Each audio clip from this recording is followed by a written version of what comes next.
Well, first of all, I'd say I actually think I think I feel fear quite strongly. So it's not as though I just have the absence of fear. I feel it quite strongly. But there are just times when something is important enough, you believe in it enough that you do it in spite of fear. People shouldn't think, well, I feel fear about this and therefore I shouldn't do it. It's normal to feel fear. Like there'd have to be something mentally wrong if you didn't feel fear.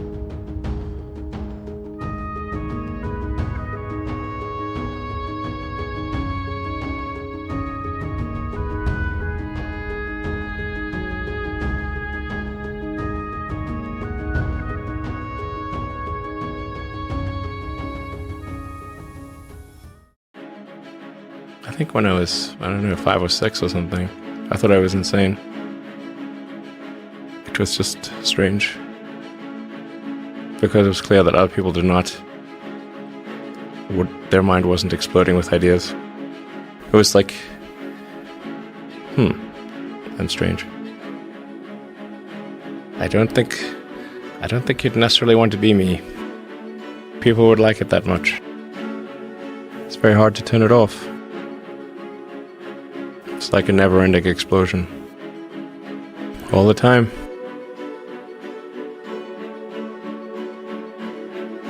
You've said that this has been the toughest year for you, the most sort of taxing year for you. Like, why? Well, I mean, Tesla really faced a severe threat of death due to the Model 3 production ramp. Essentially, the company was bleeding money like crazy, and just if we didn't solve these problems in a very short period of time, we would die. And it was extremely difficult to solve them. How close to death did you come? Within single-digit weeks. 22 hours a day, or like what? How many hours? So 7 days a week, sleeping in the factory. I worked everywhere I worked in the paint shop, general assembly, body shop. You ever worry about yourself imploding? Like it's just too much? Absolutely. No one should put this many hours into work. This is not good. And people should not work this hard. They should not do this. It's very painful. Painful in what sense? It hurts my brain and my heart. It hurts. This is not recommended for anyone. I just did it because if I didn't do it, then Tesla, good chance Tesla would die. What was your biggest failure, and how did it change you? We almost did die at SpaceX, actually. So I budgeted for 3 flights. I mean, technically, I did have a plan where I had the money from PayPal. I had like about 180 million from PayPal. And I thought, I'll allocate half of that to SpaceX and Tesla and Solar City, and that should be fine. I'll have 90 million. Like, that's lots, But then what happened is things cost more and took longer than I thought. So I had a choice of either put the rest of the money in or the companies are going to die. And it's like, so I ended up putting all the money in and borrowing money for rent from friends. When we started Tesla, I thought maybe our chance of success was 10%. That's not a lot, considering you invested a lot of money in the company. Well, I mean, I can tell you my original plan was, I thought, okay, I had like $180 million from my portion of the sale of PayPal, and I thought, if I invest half of that in creating these companies, then I still have the other half, which will be fine. Yeah. But of course, that's not how it worked out. We used up all you invested 100 million, then still need more money, and then there was the big recession of 2008 and 9, and in the end I had to invest everything, and I was borrowing money from friends to pay the rent. You were on the edge of actually I didn't even own a house. Were you a little naive when you thought I can easily build an electric car and a rocket? I didn't think it would be easy. Like I said, I thought they would probably fail. But like creating a company is almost like having a child. So it's sort of like, how do you say your child should not have food? So once you have the company, you have to feed it and nurse it and take care of it, even if it ruins you. Yeah.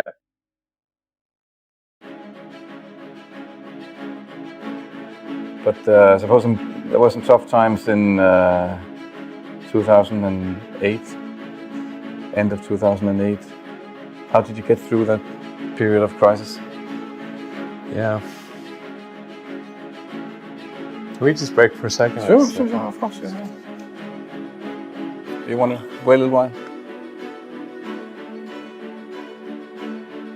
Yeah, I sure hope it was worth it. Sure hope it was worth it. If you have an advice to them, young people globally who want to be like Elon Musk, what's your advice to them? I think that probably they shouldn't want to be. You? I think it sounds better than it is. Yeah, it's not as much fun being me as you'd think. There's definitely, it could be worse for sure, but it's, I'm not sure I want to be me. Depending upon how well you want to do, and particularly if you're starting a company, you need to work super hard. So what does super hard mean? Well, when my brother and I were starting our first company, instead of getting an apartment, we just rented a small office and we slept on the couch. And we showered at the YMCA, and we're so hot up we had just one computer. So the website was up during the day, and I was coding at night, 7 days a week, all the time. And I sort of briefly had a girlfriend in that period, and in order to be with me, she had to sleep in the office. So work hard, like every waking hour. That's the thing I would say. Particularly if you're starting a company, just work like hell. I mean, you just have to put in 80 to 100 hour weeks every week. And then a lot of work. All those things improve the odds of success. If other people are putting in 40-hour work weeks and you're putting in 100-hour work weeks, then even if you're doing the same thing, you know that in 1 year you will achieve what they achieve. You will achieve in 4 months what it takes them a year to achieve. Trying to build a company and have it succeed is like eating glass and staring into the abyss. What tends to happen is it's sort of quite exciting for the first several months of starting a company, and then reality sets in. Things don't go as well as planned. Customers aren't signing up. The technology or the product isn't working as well as you thought, and then that can sometimes be compounded by a recession, and it can be very, very painful for several years.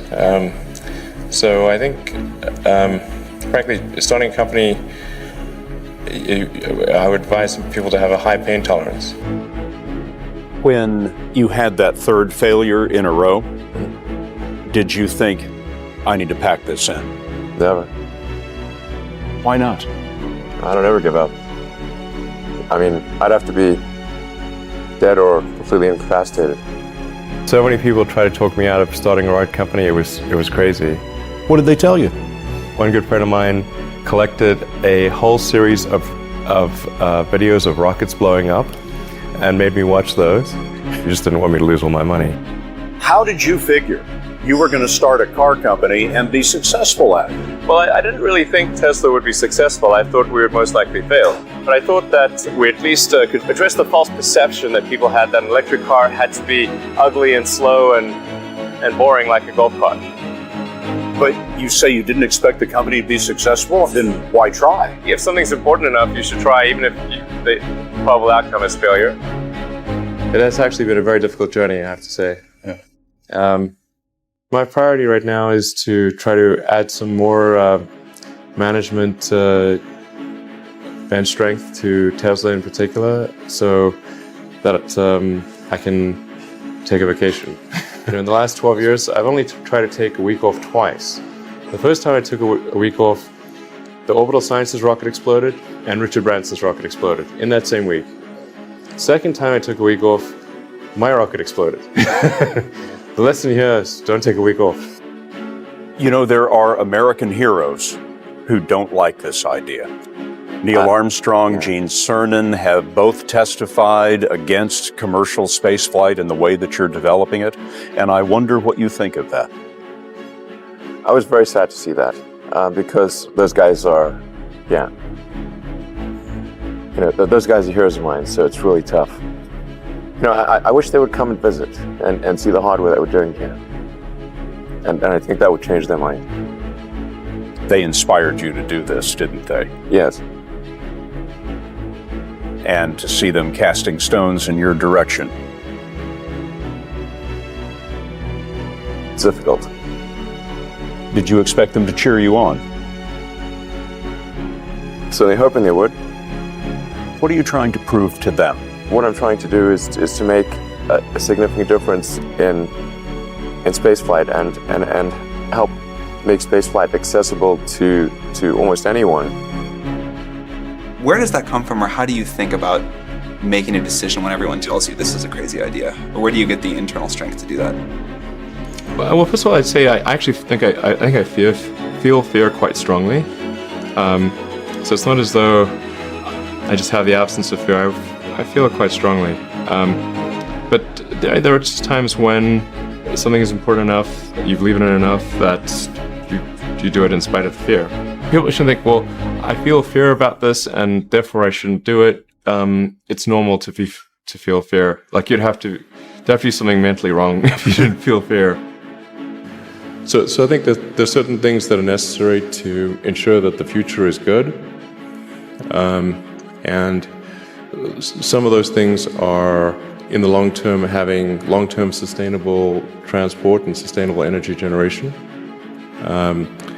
And to be a spacefaring civilization, and for humanity to be out there among the stars and be a multiplanetary species. I think being a multi-planet species and being out there among the stars is important for the long-term survival of humanity. And that's one reason, kind of like life insurance for life collectively, life as we know it. But then the part that I find personally most motivating is that it creates a sense of adventure and it makes people excited about the future. If you consider two futures, one where we are forever confined to Earth until eventually something terrible happens, or another future where we are out there on many planets, maybe even going beyond the solar system, I think that second version is incredibly exciting and inspiring, and there need to be reasons to get up in the morning. There's a lot of terrible things that are happening all over the world, all the time. There are lots of problems that need to get solved. There's lots of things that are miserable and kind of get you down. But life cannot just be about solving one miserable problem after another. That can't be the only thing. There need to be things that inspire you, that make you glad to wake up in the morning and be part of humanity. That's why we did this.